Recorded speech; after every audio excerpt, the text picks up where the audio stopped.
Que alegria hoje, festa de Nossa Senhora de Guadalupe, este manto extraordinário de grandes milagres pode falar muito conosco nos dias de hoje. Você imagina o que esses milagres podem dizer para a tua vida?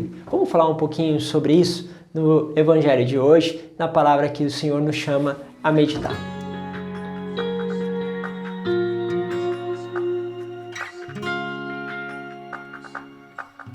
Em nome do Pai, do Filho e do Espírito Santo. Amém. Louvado seja Deus. Quero agradecer a Ele pela bênção que também hoje comemoramos 10 anos das nossas primeiras irmãs que fizeram os vínculos perpétuos, escolheram doar-se, entregar-se a Deus por um vínculo por toda a vida.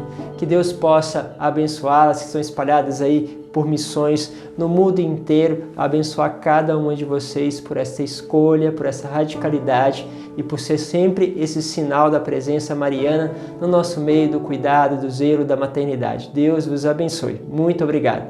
Vamos agora lá para o Evangelho de hoje. Está em Lucas, no capítulo 1, do versículo 39 ao 47. Diz assim: Naqueles dias, Maria partiu para a região montanhosa, dirigindo-se apressadamente a uma cidade da Judéia. Entrou na casa de Zacarias, cumprimentou Isabel, e quando Isabel ouviu a saudação de Maria, a criança pulou no seu ventre, e Isabel ficou cheia do Espírito Santo. Quero que vocês prestem atenção. Aqui, ela entrou na casa de Zacarias e cumprimentou Isabel. Isabel não viu Maria. O que chega a Isabel é a voz. A voz de Maria chega a Isabel e a criança então estremece, porque se cumpre aqui a profecia. Então Isabel fica cheia do Espírito Santo e com um grande grito exclama: Bendita és tu entre as mulheres e bendito é o fruto do teu ventre. Como posso merecer que a mãe do meu Senhor me venha visitar? Logo que a tua saudação chegou aos meus ouvidos, a criança pulou de alegria no meu ventre. Bem-aventurada aquela que acreditou, porque será cumprido o que o Senhor lhe prometeu. Então Maria disse: A minha alma engrandece o Senhor, e se alegrou o meu espírito em Deus, meu Salvador. Olha que espetáculo essa palavra. Pensarmos que esta voz de Maria vai até o ventre de Isabel, e no ventre de Isabel encontra com a voz, que será aquela que será declarada no deserto, a voz que abrirá os caminhos para o Senhor. A voz de Maria se encontra com a voz que está dentro de Isabel. Quantas vezes nós ouvimos coisas que nos vêm ao ouvido e de repente aqui dentro de nós estremece. Eu me lembro quando eu ouvi a primeira vez na TV falar da comunidade, daquele trabalho na favela e mostrando os missionários entrando na favela, fazendo porta a porta, indo nos lugares de tráfico, e eu olhava para aquilo, ouvia tudo aquilo e pensava: meu Deus, eles são loucos. Por que eles estão fazendo tudo isso? E eu ficava numa inconformação, aquilo começava a me agitar interiormente. Eu falei assim: quem é louco de entrar num lugar desse, de uma comunidade como essa? Pensava tudo isso, mas aquilo estremecia dentro de mim, causava algo que me inquietava. Mal sabia eu que poucos anos depois estaria eu morando justamente naquela favela em que eu via na TV, que eu achava que era realmente um lugar que não se deveria ir se tivesse um pouquinho de consciência, de inteligência. Mas Deus, Ele vai trazendo para nós esta voz que vai como que impulsionando dentro de nós. Essa voz com certeza faz esta graça, mas Maria continua a nos falar. Ela fala a Juan Diego. Juan Diego, com as suas inquietações, ela diz: mas não estou eu aqui, que sou sua mãe? Por que tu te inquietas? Se não estou eu aqui, que sou sua mãe? Quantas vezes Maria repete isso para nós? Mas hoje eu queria falar de uma voz que agora não se faz ouvir, mas está expressa em um manto. Não sai nenhuma voz dali, mas aquele manto fala muito. São muitos milagres que estão neste manto. E vocês podem ver aí documentários, a History tem documentários sobre este manto. Uma das nossas amigas também fez, imagina, belamente também fez um doutorado falando sobre este manto extraordinário.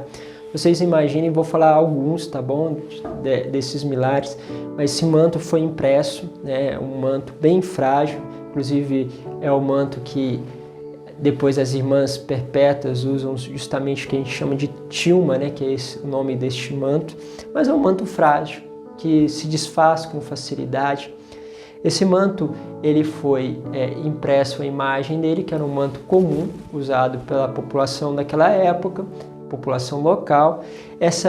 Esse manto, usado por esse filho de Deus, Juan Diego, ele pegou e colocou as rosas que Maria pediu que levasse ao bispo como uma testemunha, como uma comprovação de que aquilo que Juan Diego estava falando era verdade, que levasse aquelas rosas, que na verdade eram extraordinárias, porque naquela época do ano, naquele lugar não dava esse tipo de rosa. Então era realmente um fenômeno extraordinário que estava acontecendo. Ele pegou, colocou essas rosas assim e levou ao bispo, que demorou a atender ele, mas quando atendeu ele foi entregar o bispo as rosas, o manto se esticou, as rosas caíram, estava lá o bispo e mais um auxiliar, e quando as rosas caíram, se formou então uma imagem que é Nossa Senhora de Guadalupe nesse manto. Imaginem vocês que esse manto, ele está hoje, depois de ter sofrido atentados de uma explosão, atentados por um óleo quente que caiu neste manto, e esse manto nunca se desfez. Ele, só por ele, deveria ser desfeito com poucos anos, mas nem ele e nem a pigmentação que está sobre ele se desfez. A ciência constatou que aquilo não é pintado, mas foi como que, vamos dizer, fotografado aquela imagem. Aquela imagem é feita de pigmentos que a ciência desconhece. Não se sabe o que é aquilo que está lá, a pigmentação. Depois de muito tempo, a ciência percebeu que o manto ele flutua, a imagem flutua no manto. Milimetricamente, a olho nu não dá para ver, mas a imagem flutua no manto. Esse manto ele tem a temperatura constante de 36,5 graus, que é a temperatura do corpo humano. Olha que extraordinário. Descobriram também que foram pesquisar hoje com a modernidade, com aquilo que são os equipamentos, que é possível somente na atualidade, foram pesquisar a íris do olho da imagem de Nossa Senhora e perceberam que dentro da íris tinha uma imagem que era uma imagem que realmente compreendia o momento em que o manto foi manifestado, que tinha uma imagem de um bispo e de um auxiliar dentro da pupila. Hoje, com a tecnologia que nós temos, teremos dificuldades de fazer isso dentro de uma precisão tão grande, dentro de um espaço minúsculo. E imagine que isso aí é 1532. É muito tempo. E esse manto está lá. Não bastando isso, tem as estrelas que envolvem o manto. As estrelas correspondem ao céu daquele dia, ao posicionamento das estrelas do céu daquele dia, se fizeram presente aqui. Aí cada traço tem cada traço, cada detalhe tem uma coisa relacionada aos astecas, relacionado à cultura deles. Por isso que eles compreenderam rapidamente. Imagine que lá se lutou muito para a evangelização deles por anos. E depois que veio a revelação, a aparição de Nossa Senhora de Guadalupe, a conversão desses homens astecas começaram a ser aos milhares, porque eles também esperavam a manifestação. E quando essa manifestação aconteceu, eles reconheceram que era ela, uma manifestação da qual eles esperavam há anos.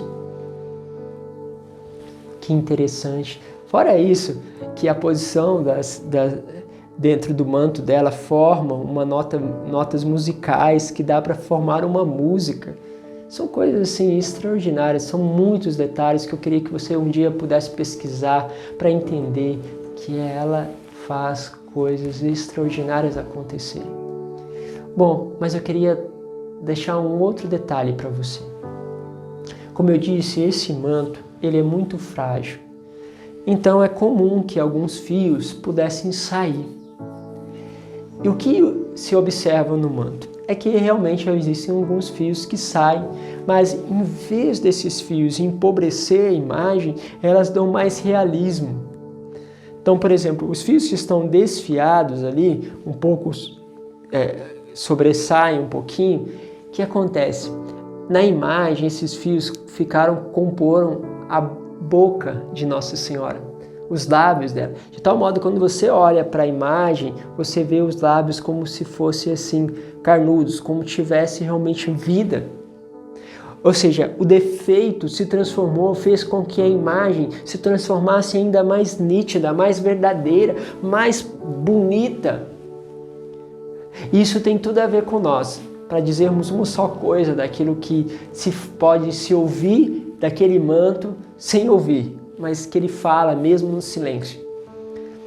Que na nossa vida a gente tem debilidades, coisas que estão fora ali do eixo, coisas que às vezes é a nossa impaciência, as nossas lutas, são às vezes aquilo que nós muitas vezes temos como um obstáculo que lutamos para superar. E você sabe todos os obstáculos que você...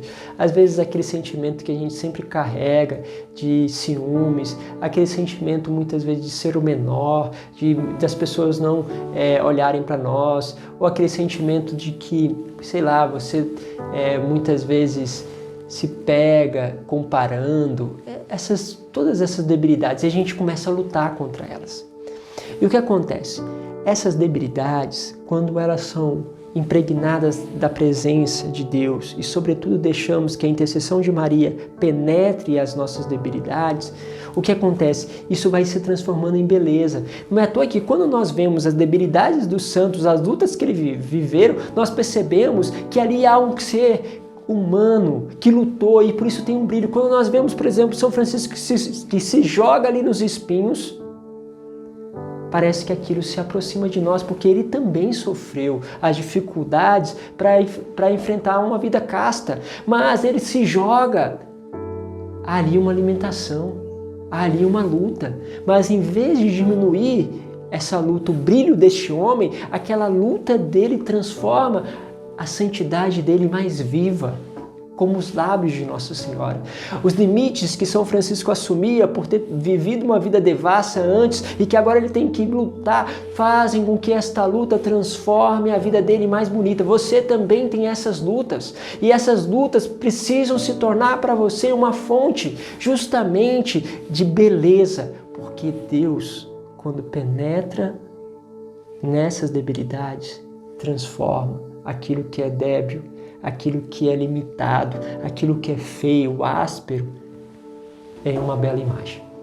Que Nossa Senhora possa nos ensinar a isso, que possa nos levar a este encontro. Perdoe-me hoje por todo este tempo que hoje eu peguei de vocês, tá bom? Deus os abençoe, Pai, Filho e Espírito Santo. Amém.